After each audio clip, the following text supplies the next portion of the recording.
We are live. This is the Reseller Wake Up, episode 171. It's a Wednesday, and today we're going to be talking about sell-through ratings. I don't know if you guys ever pay attention to that. You definitely should. I mean, people talk about it a lot. Things getting flooded on eBay, certain items. Somebody finds out about them, all of a sudden they're everywhere, like Ralph Lauren polos and stuff like that. But if you look at the sell-through rating, sometimes it's still good, but kind of got to decide what you're comfortable with when it comes to that. And also, sell-through rating isn't for you, may not be the same as all of eBay. I mean, there are a lot of other factors that go through whether or not an item sells than just the product itself, but I just want to kind of talk about that stuff today and see if we could hash things out and maybe figure out a way to improve a little bit on, just how we pick items and how we list them and stuff like that. But how's your week been, Jake? Get anything exciting done yesterday? Any cool big sales? No big sales, just regular stuff. Just got a lot listed. I've been trying to add more and more and more. I really want to get to the point in my store where I'm putting, like, I've got the same amount in my store that I have on eBay. So, yeah. I've been trying to focus more on eBay for sure, but lately anyway. And my Amazon's just been going insane though. And no matter what I do on eBay, it's still, I mean, yeah, it picks up, but I mean, I feel like devoting time to Amazon is probably more productive and I should be doing more of that. But there's just too much stuff that I can't send to Amazon that I have to get moved. So well, it's also hard because you feel like, I don't know how you are, but I always feel like even though I could be doing really great on Amazon, if eBay isn't performing like it used to, I feel like I'm not doing good enough or something like that. Right. Yeah, it feels like eBay is more personal, I mean, it's your fault if something isn't working out the way that you think. And with Amazon, I mean, you just change things. You change the way that you look at the rank. You change the way, maybe you do some keyword changes on the listing and stuff. But I mean, it's definitely different. I mean, the sell-through rating on eBay is, I would say that it's more dependent on your listing. And I mean, yeah, it depends a lot on what you're selling. If you're selling a brand new PlayStation 4 within a month of release, it doesn't freaking matter. I mean, you don't even need pictures. I mean, you just put the UPC in, and then whatever it comes up, put the price, it'll sell right away. Right. It doesn't matter. But I mean, if you're selling like a freaking Laura Piana cashmere blazer, and you want to get a decent price for it, then it's all about your listing. And I mean, stuff like that, the sell-through rating is going to be a little bit wonky because they're just super rare and there aren't a whole lot of them out there. But the cool thing about the checking your own sell-through rating is you find better keywords that way to put in your listings. So like sometimes I'll be looking up, like I could just type in farmer hats, you know what I mean, and put it in and see what the sell-through rating is that. But if I start looking through there and I start seeing, farmer and feed service hats, a lot of those, then I'll check that sell-through rating and I'll know to use that keyword instead of the other. Right. And that's really important with clothing. I mean, if you're, like for me, do a lot of video games and stuff, that doesn't matter as much with the keywords and everything. Because, I mean, you can't really nobody searches for cute kid game. Stuff like that, I mean, they're looking for specific games. But I mean, if you're selling a jacket, like a little kid's pink jacket, then cute kid's jacket might be keywords that people actually use. So, right. I mean, so that SEO, the keywords are really important when you're looking at the sell-through. I mean, if you just type in Ralph Lauren polo, then you're gonna get 15,000 freaking results. And then when you check the sell, like how many have sold, maybe, if 2,000 have sold, which, I mean, it would be a lot better than that. Let's say 8,000 sold, it's a little bit better than half, but then you start looking through the solds and then comparing it to the completeds. I mean, you can definitely tell the difference a lot of times between like the pictures and stuff like that. I mean, sometimes there's just nothing you can do. eBay shuts you off and they just push you down in search because, you know, maybe the guy that's looking for a Ralph Lauren polo is checking the day that you listed it and you still got all the mojo from having a new listing, and eBay's just pushing it everywhere. And then but you know, it also, that guy might also be checking it on in the middle of your month where it's been sitting there and nobody's clicked on it and it's just dropped all the way down. So I mean, it's basically keywords are super important. Now, have you done any of the SEO stuff on eBay where you go through and change like your store categories and the keywords in your store itself? No, I mean, to be honest, yeah, I'll change the keywords for each category in my store. I try not to do it too often, but if I go through like a drought or something and start freaking out, then I'm like, oh, I better check them. You know, and then I go in there and I start looking at stuff. Other than that, I don't really mess with it. Yeah. And as far as like each listing, what category to put it in on eBay, I don't check that ever, really. I just make sure like it's in the general vicinity of the correct category.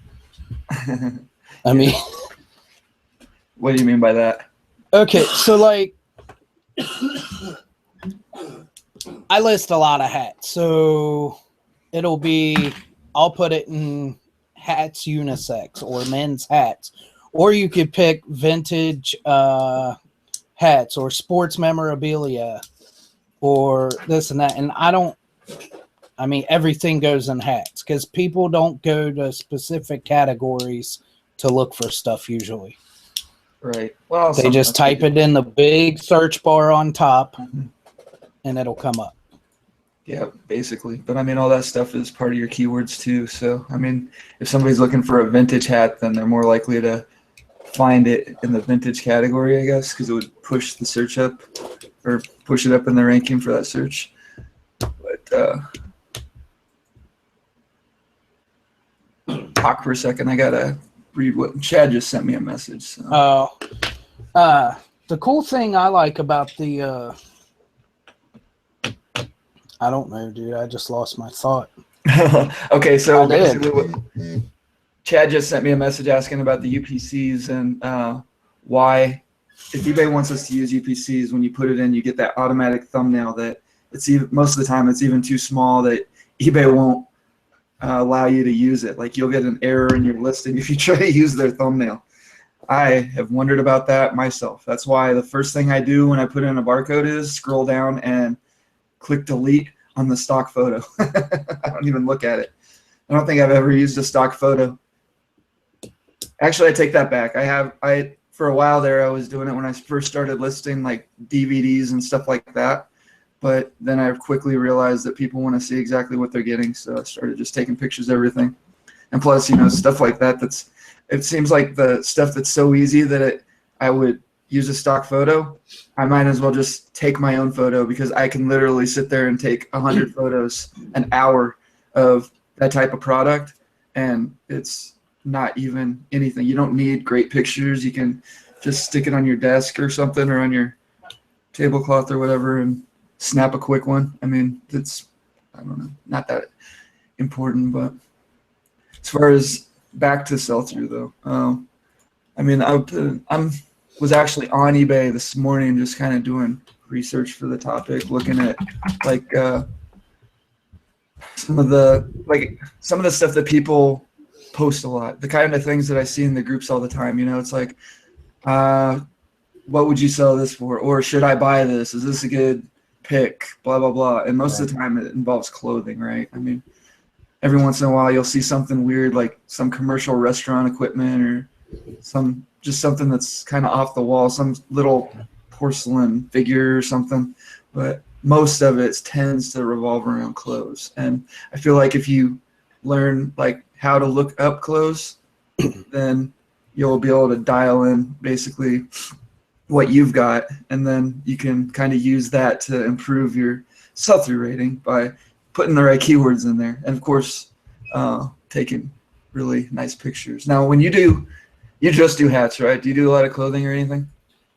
And I try to stay away from clothing, but if there's a good deal, yeah, I hop on and I'll do it. I can do clothing, I just don't like to. But yeah, I do a lot of hats. I do a lot of everything, but mostly hats. Right. Yeah, I mean, I dabble, but I mean, I was actually getting big into clothing before I moved. I had a good setup and everything for it. Now I don't have as much space, so it's a little bit harder to get the photo booth set up. So I'm waiting until I move into my shop, which I've been saying for months, and I just keep putting it off. I mean, I'm still using the space and everything. It's just kind of a pain the way that it's set up, and not quite what I had in mind when I moved in. But what about you, Ronnie? What are some of the things you do to when you're checking sell-through? What other factors do you look at when you're kind of deciding whether or not something's worthwhile? I mean, a lot of it, because I sell mostly clothing, my sell-through on other junk that I pick up from like yard sales, estate sales, is actually pretty good. Probably like over 50% of that stuff sells pretty quickly.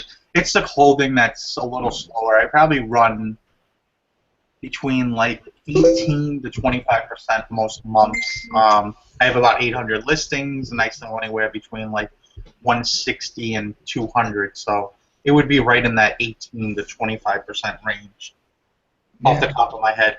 And that's good. I mean, a lot of that's come over time, pricing stuff right, taking good pictures. I have all the measurements in my listings. And just picking stuff that people want. There's a lot of stuff and a lot of clothing brands that there's just so much of it out there. The bottoms fell out of a lot of certain brands. And I don't pick them up because I've sat on certain brands for... I sold a shirt yesterday. I had it since I went to Niagara Falls. I went to Niagara Falls last May. Like 15 months that time, and I lowered the damn price of that damn thing. It sold for $14. I would get that out. And it's funny. It's because it's sandwiched between a camera lens I sold for $200 and a suit I sold for like $170. So it's like, Nice. But a lot of what I tend to pick up now is higher, and I mean, I'll go into a thrift store and I'll pass by a lot of stuff that last year or even a year before I was picking up, but it doesn't make any sense to pick up something, for me anyway, my business model, pick up something for $4 or $5 to sell it for $20, $25, and I know it's going to take a while most likely to sell. I mean, it just doesn't seem like the right business model for me. I don't pick up men's dress shirts too much anymore. I don't pick up that kind of stuff anymore, unless it's a specific brand or maybe a pattern that I think will sell fast, or a size. You know, once you do this more and more, you will become more picky with what you pick up, or you should be. Because, you know what? Those shirts take me 6 months to sell. You know, I'm not going to mess with that. You know, I mean... Right. What's the people that do that podcast, Scavenger Life? Scavenger Life. And I'm not knocking anybody, but you know, but if I had 4,000 or 5,000 listings and I was only selling 40 things a week or 50 things, I don't know. That's their business plan, but if that was me, I would be overhauling something. I want to sell. You know, I want to turn stuff over. I don't want to. Because I couldn't even have 4,000 or 5,000 things in the space I have now. I could probably get to 2,000, 2,500, and even then I would have a problem, because a lot of what I go after is suits and sport coats and jackets and that kind of stuff. So I wouldn't even know where to. I'd be going to put all that stuff. So I mean, trying to figure out what's best for your business and how to move forward and progress. Right. Yeah, I'm kind of getting a lot pickier with clothing now too. I do tend to buy stuff when it's like $1, or less. Like the other day, I was at a garage sale and there was, I saw like 8 Ralph Lauren polo shirts all side by side. They were all the same size. They all had dry cleaning tags on them and everything. And I was like, and okay, what do you want for them? And I got a few pair of jeans mixed in, you know, some Rocket Republic jeans, and just I don't mind spending a couple, like $3 or $4 for something that'll sell for $25, $30. But I mean, I've got enough of those things that I can buy for like 10 that I can sell pretty quickly for like $200 or $300 that kind of make up that gap, I guess, for me. But I mean, I bought those shirts just because I know I can put them in one big lot and sell them together and do good on them. But I think a lot of that has to do with realizing what your space is worth. Like every item you have within your storage area takes up a specific amount of space. And I think as time goes on, you get to the point where you realize, okay, you know, this amount of space is worth this much to me. So if it's a big item, I had better get $150, $200 for it. right. But if it's something that I could fit in a 6x6x6 box, you know, I don't mind sitting on it. Right, exactly. What's up, Dusty? How's it going, man? that good, huh? Yeah, I keep forgetting to send you a link. I keep getting up every morning, and it's like the 2 minutes before the show. 4 different people. Maybe if you'd come back to the chat. Maybe if you come to this. Like, whatever. So, okay. What are we talking about? Sell-through rates and how important it is to your business just in general. I mean, people see okay, just search completed listings, compare it to sold listings, and look at how many items are listed or how many items are active, and just like figure everything out from there, you know. And there's a lot more to it than just that. When it comes to like what you're doing with your business, like you got to sit on that stuff that doesn't sell. What do you do with it how long do you sit on it? Are you gonna be like Ronnie and wait until a year and a half later and sell something for $14? I mean, well, I heard him mention the scavenger life, you know, because he and I have argued about that. Like, I like their business model. You know, if they go a little to the extreme, though, because they'll sit on stuff for years and years. Like, they was listening to their podcast the other day, and they're like, yeah, I remember when we listed that 3 years ago. And I was like, okay, that's a little, like, I'd have to run a sale on my whole entire store if I had stuff sitting there for 3 years. But if you have the space, like Jake was saying, that's the biggest thing, if you have the space. I really only look at sell-through when it comes to if it's a high-dollar item purchase or if it's a large quantity purchase. You know what I mean? Like I'm buying multiples of something. And with eBay, I don't really pay attention to it as much as I do with Amazon, because then you've got storage fees at Amazon as well. Right. Well, Amazon makes it a little bit easier to judge how fast something's going to move, just by the ranking and everything, and everybody's on the same page, because when you list something, it's not like you are selling the item. Amazon is selling the item. And you can do small things like put a good description in there or take pictures, but I mean, for the most part, that ranks based on the buy box, you know. And if you don't hit that buy box, or you can't, maybe because you're selling a used version of the item or whatever, then it might sit there a little longer. But I mean, one of the reasons why I started using the repricer on Amazon is because I was falling into that trap where I was just seeing my stuff pile up. I had like a 50% sell-through, but what does that mean? It means if I send in 100 items, 50 of them would sell, the other 50 would sit there. And then, I mean, eventually I got to the point where I had like 800 items in my inventory. It's like, Jesus, I got to do something, you know. But I mean, now it's just kind of blowing out again, because I mean, I knew everything was ranked well. I just didn't have that repricer working to stay in competition with all the other people that do have repricers that are constantly sending in the stuff to compete with me on the listing and everything. Like with eBay and stuff, I think I very rarely have had an item. I mean, I sell a lot of weird stuff, a lot of parts. I love finding things that are parts to things that you don't normally. You know what I mean? I like the weird, the rare, the unusual. So I'm used to having inventory set.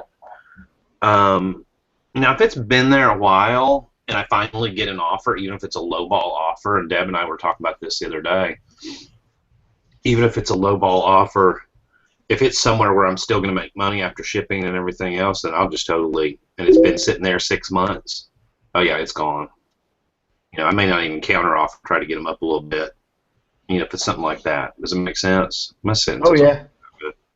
I do the same thing. I mean, a lot of times I see that people get like offended when they get a lowball offer on an item, but there's no reason to be offended. I do it all the time myself, not on eBay. I don't really shop on eBay at all, but like if I'm at a garage sale or something and somebody has an item for $20, I'm not afraid to offer them $5 if that's what I think.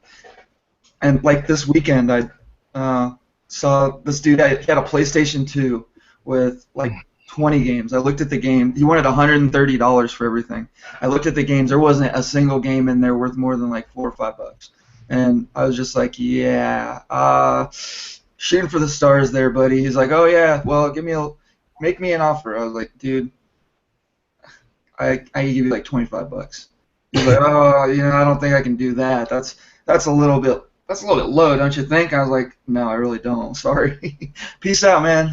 Good luck selling it. But yeah, that guy it was weird because he was really overpriced on all of his stuff, but he had the coolest garage ever. He had like one of those old school refrigerators, and like old signage and hubcaps and stuff all over the place, and like that's why he had all the cool stuff, because every time he had a yard sale, he wouldn't budge on his prices, probably, and he just kept collecting. Yep. Yeah, I've got a friend that's like that, and his is all like, you walk in and you're just like, oh my god, this is so cool. Yeah, those are fun garage sales to go to, but like I said, I don't usually have very good luck in those places.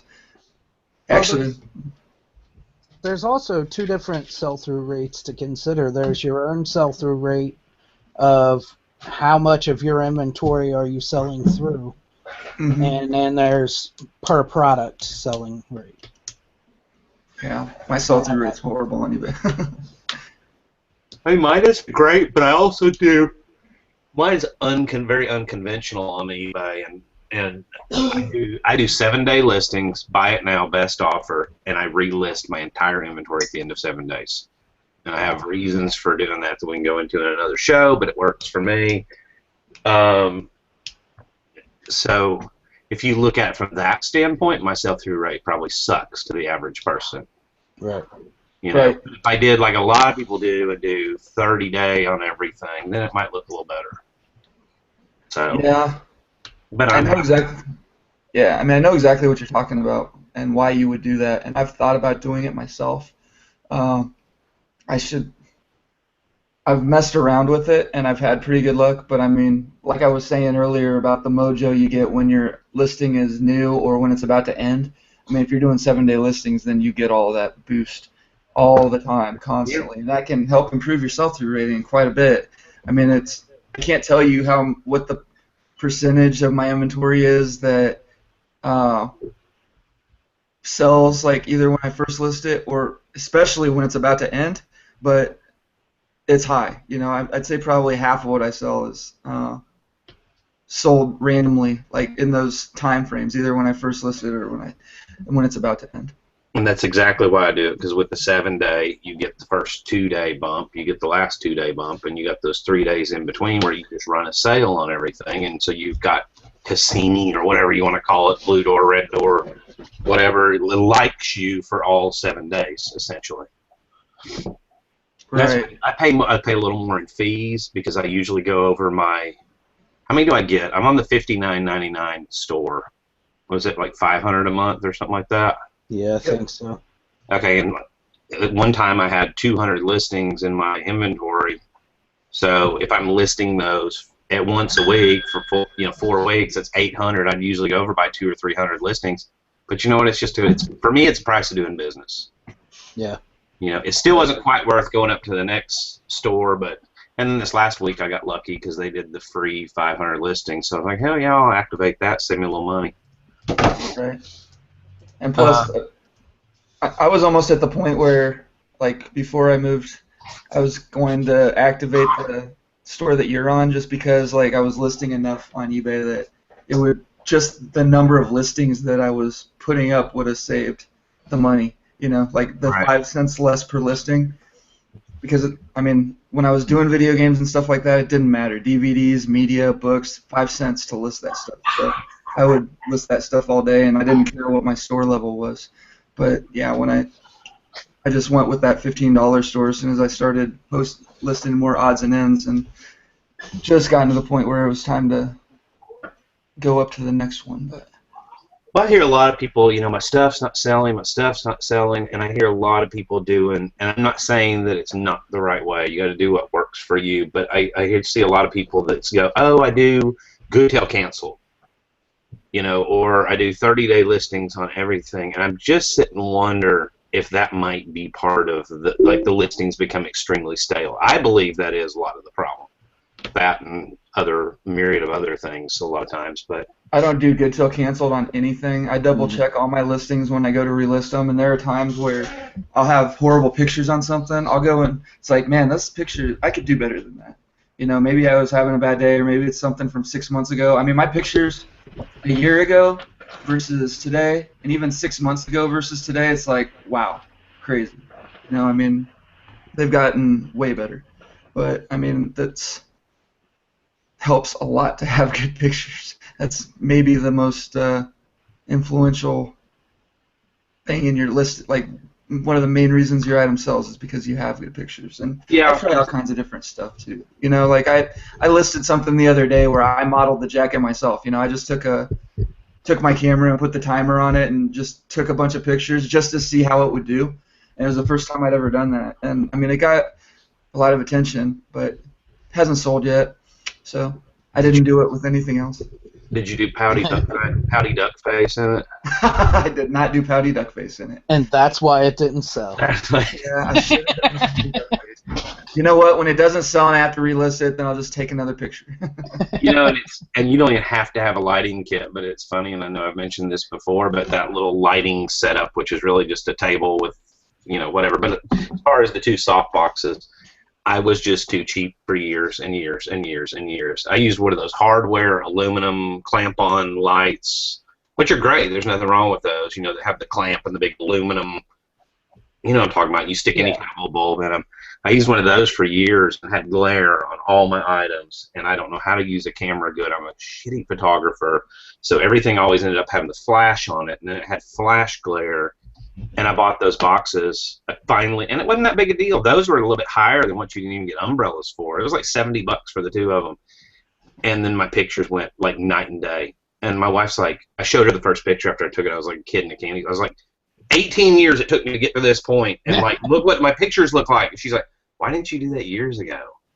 Right. And I was like, because I was too cheap. So yeah, I can personal testimony here. I can tell you, just if you get a little extra money, have a good week on eBay, you haven't upgraded your picture area, explore soft boxes, explore umbrellas, if your pictures are already great, then hey. But I've seen some really bad pictures, and you get in groups and stuff, and people are like, do you understand why my stuff's not selling? And somebody will be like, what's your store? And they'll show it, and I'll be like, oh my God, the pictures are awful. They look like my pictures always look like. Why didn't somebody tell me, Yeah, and that's especially important with clothing. But I mean, even with anything, like here, like this bench vise. I just posted this yesterday. I mean, this is like, I don't know, not bad. I could doctor it up a little bit, but this is just with my cell phone. I was playing around with Dropbox because my SD card reader on my computer keeps crapping out on me. So I'll sit there and take pictures, and then I'll put my SD card in, and I'll have to turn my computer off, unplug everything, leave it for like 10 minutes, turn it back on, and then if it goes to sleep, it dies again. And so it's like, yeah, that's not working. So I was messing around with Dropbox, and I mean, this is just a cell phone pic, and when it looks like the size of a thumbnail, then not bad. You can see a little bit of shadow over there and everything, but I do everything outside in the sun. But see, and you've proven you don't even have to have the fancy lighting kit and everything else. You use like a patio table, natural sunlight, and a piece of white poster board. Exactly, that's what I do. And that looks incredible, And And you know, sometimes it'll come out like, here, let me show you. I'm actually going to do a tutorial on this, like a video, but I'll do it real quick just because I got to wait for GIMP to open up. But like what the hell? I'm not still screen sharing, am I? Okay, good. Oh, GIMP is being gimpy. It doesn't play well when I'm live, I guess. But yeah, I mean, I've got a couple little things that I do to doctor up my photos because, you know, especially with cell phone pics, it's really hard to dial them in perfectly. But if you're using a piece of white poster board, it's really easy to get the white background. And if you want to take an extra step, then it's really, really easy. But I mean, let's see if you're going to work for me now. Come on, Gimpy. Hold on. Okay, there we go. So, like for example, example of a crappy picture. Any of my old ones. Yeah, this is something that I just took. I gotta find my freaking Dropbox thing. GIMP is. I just started using Dropbox. I'm not sure how to find it. Okay. Anyway. I can't find it right now. Oh well, look for that video. I'll do a how-to on how to do it. But like even if you don't have your settings right, like you don't get that perfect white background when you take the picture. There are just a couple little things that you can do, and GIMP's a free program. It's kind of like Photoshop. It's really complicated when you don't know what you're doing, but when I only use a couple of the features. Once you get a couple of those features down, now it takes me like 5 minutes to fix like 50 photos. You know, I'll just sit there and go right through them. Ding, ding, ding, ding, ding, ding, ding. Done. You know, it's just crop it and then change and colorize it, and that's it. And then if I really need to, I could take that Vice picture that's got that little bit of shadow, upload it to Photo Fuse, and then just do a real quick outline of the Vice, and then I would have a perfectly white background. It would be completely removed. See, for eBay, I mean, for Amazon, of course, yeah, but for eBay, I wouldn't go to all that. To me, that was good enough quality that your head's and shoulders above the crowd. I would leave it. Would you actually? Are you saying that even for eBay on that Vice picture, you would edit it even more? Hell no, because I agree with you completely. I was like, you're not kind of an overachiever. I was trying to say it in a kind of nice way. I mean, that's impressive. And I think it depends on what you're selling. If you're selling collectibles or if you're selling, you know, something real high dollar, I mean, that depends a lot on how much effort I'll put into the listing as well. Right. You know, a $500 item, I'll go to the trouble of researching, to, you know, putting in dual categories or editing the picture a little more, definitely taking all 12 pictures instead of just a few, writing a better description, you know, but $20 item, no. I mean, not as much, but that's just me. So, right. Each their own. Yeah, I'm in the exact same boat when it comes to how much work I'm willing to do for a listing, but once you get good at editing photos, then it doesn't take any time to do just a couple little things. And I've got my Dropbox open, so give me a minute here, guys. I'll show you guys just real quick one of the things that I do to kind of blow through. Well, I'm not real good at editing, or I don't know about any of that kind of stuff. That's probably one of the reasons I don't do it, not because I just want to show you guys how bad your pictures can start, like what you can start with and what you can end up with. Okay, so let's take this picture for example. I took this with my cell phone a long time ago. It's one of my buddies, actually. Little things. I sold him this Ryu Street Fighter character, and oh, come on. It's being so gimpy.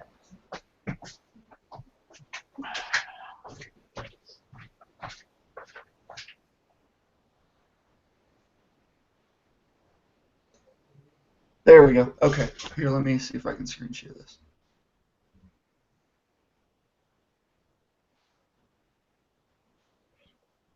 So, like, as you can see, nothing special. It's a pretty bad picture. But if I wanted to use this as like a thumbnail or something, I mean, I just took a little piece of computer paper and I took the picture of the little dude just to make sure that everything was kind of framed inside of the white piece of paper there. And then, you know, you just go over here and highlight what you want to highlight, and get as much of the product in there as you can, and then just go to image, crop to selection, and then boom, colors. I go down to levels, and you'll get this little color picker thing. You can pick the black point, gray point, white point, and you can play with this. So see how that made it? I mean, it changes the color of the entire thing. It makes like everything pop when you do that. And then cancel, it goes back.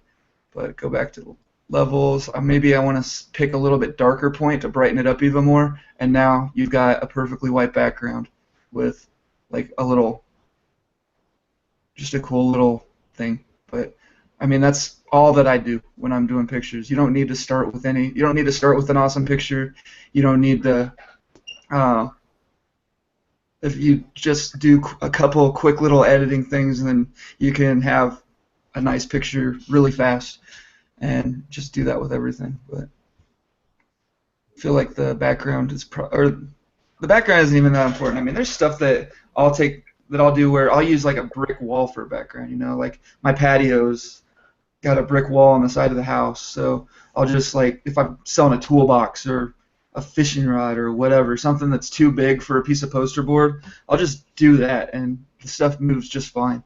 It's not like you got to do everything a certain way, but it does help make your store a little bit more uniform when you do the same thing over and over, and all your pictures look the same, or at least similar. But let's see what's going on in the chat here. Let's see. Speaking of similar, if you know, every once in a while I will go through, even though I do, like I said, the 7 days, and I relist. I probably could go to 10 days and cut back a little bit, but I don't know. 7 days is just kind of what I've gotten used to, so that's what I do. Every once in a while I will refresh some of them by doing self-similar, just to kind of start over and catalog the listing, so to speak. If you do sell similar, be extremely, extremely careful when you do, because it will pull your quantities over from the original quantities. Right. If you had 10 and you sold 3 of them, or you sold 1, let's say, and then all of a sudden you decide, you know, that's a little stale, I'm gonna do sell similar instead of relist, it's going to pull over the 10, not 9. Yeah. Whereas with relist, it'll only pull over the 9. I'm about to hiccup or burp or vomit or something. Sorry, what was that? Yeah, I actually made that same mistake when I was first told to do sell similar instead of just relisting, and yeah, they didn't mention that part. And you will catch it at first, except that 9 that should have been 9 will be 10, and then all of a sudden you get down to where you have 1 or 2, and you sell 3 of them, and you go look for them on your shelf, and there's only 2 left. Yeah, you get in trouble that way, and that happened to me once, and I think I ended up finding the same item somewhere else, and I just ate it and bought the thing for them, and it was fine. But yeah. Chad actually had that happen yesterday, and he's messaging me. He wants me to tell everybody because apparently he can't come on and tell everybody or whatever. I don't know. So, but he had it happen with some phones while we were in a hangout yesterday. He's like, oh, he comes in and he goes, oh, crap. Well, that's not what he said, but crap. I was like, what? And he had done sell similar and oversold some telephones. So, you know, and it can be handled if your customer's cool. Like he messaged him and said that he was reading it to me as he was typing it. I said, how are you going to handle it? And he said, I just messaged the guy and said, you know, hey, it's a glitch in eBay software, which it kind of is, it kind of isn't. It's been that way for 100 years, so I wouldn't really call it a glitch. But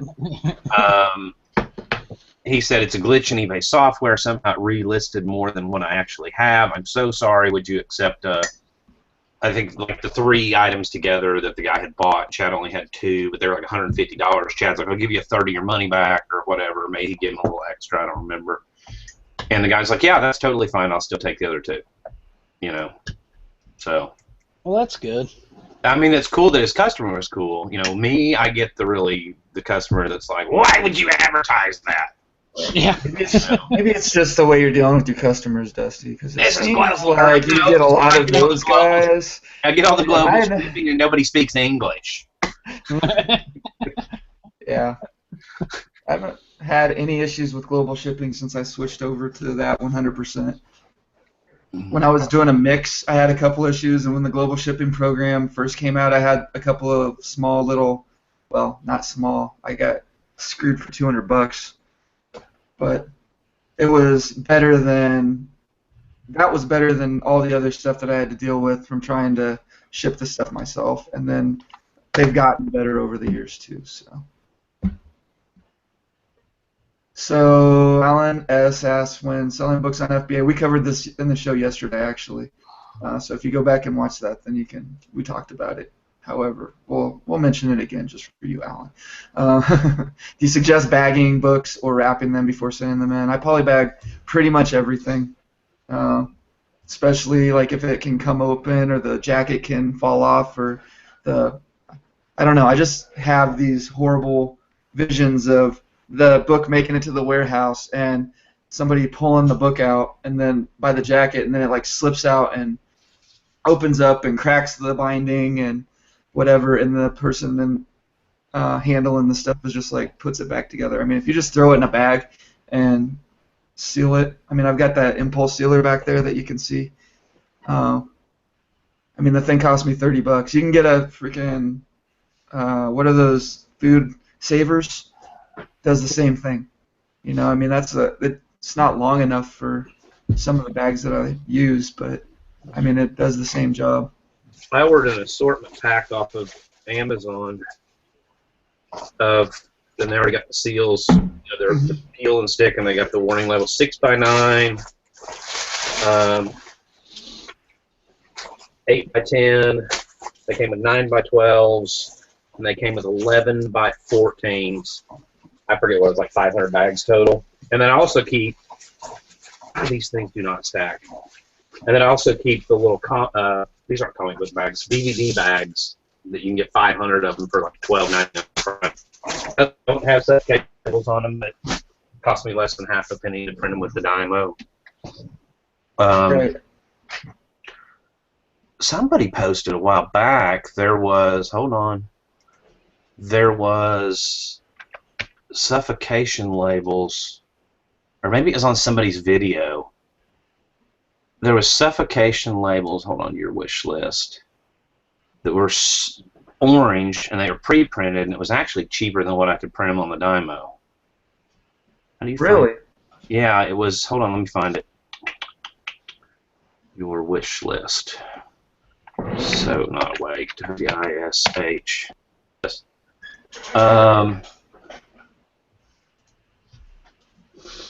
This is a set, do not separate, but I think the same company was this is a set, do not separate, and you could get 1,000 labels 1 inch by 2 inch in fluorescent orange that said sold as a set for $7.49 prime. Well, that's because somebody printed out a bunch of them and couldn't sell them. I don't know. I think that company though. Hold on. I think they had the suffocation ones too. Yeah, or they got stuck with somebody else's. Yeah, but 1,000 labels for $7.50 delivered to your door is Pennies, cheap. Man. That's It's less cheap, than. my problem is I would have to find a spot for it, and I have no real estate left on my desk. There's no more room, and then if I put it it's just easier for me to sit there and hit print than to get up and grab my roll of pre-printed labels and come back and then label everything, because I can just do it as I go.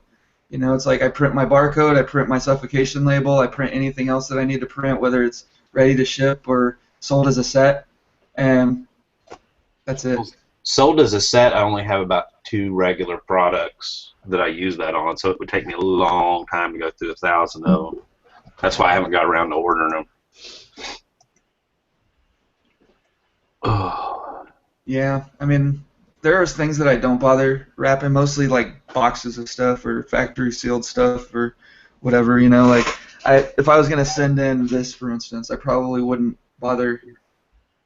Well, you know what? Just because this is collectible, I'd probably polybag this. Somebody would appreciate the fact that I bagged it, and that way I can put the barcode and all the other stickers on the plastic bag instead. Right. So when they get it, I can Product. just rip it open, and then they've got pristine box.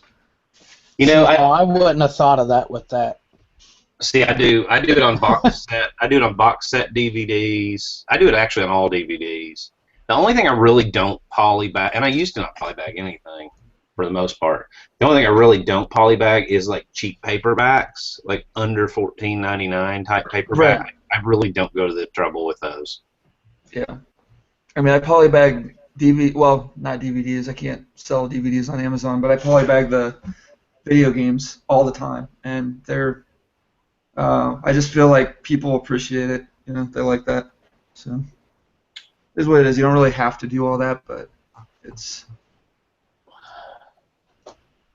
there are different things that you can do to kind of set yourself up above, I guess, as a seller that might make somebody want to buy from your store again.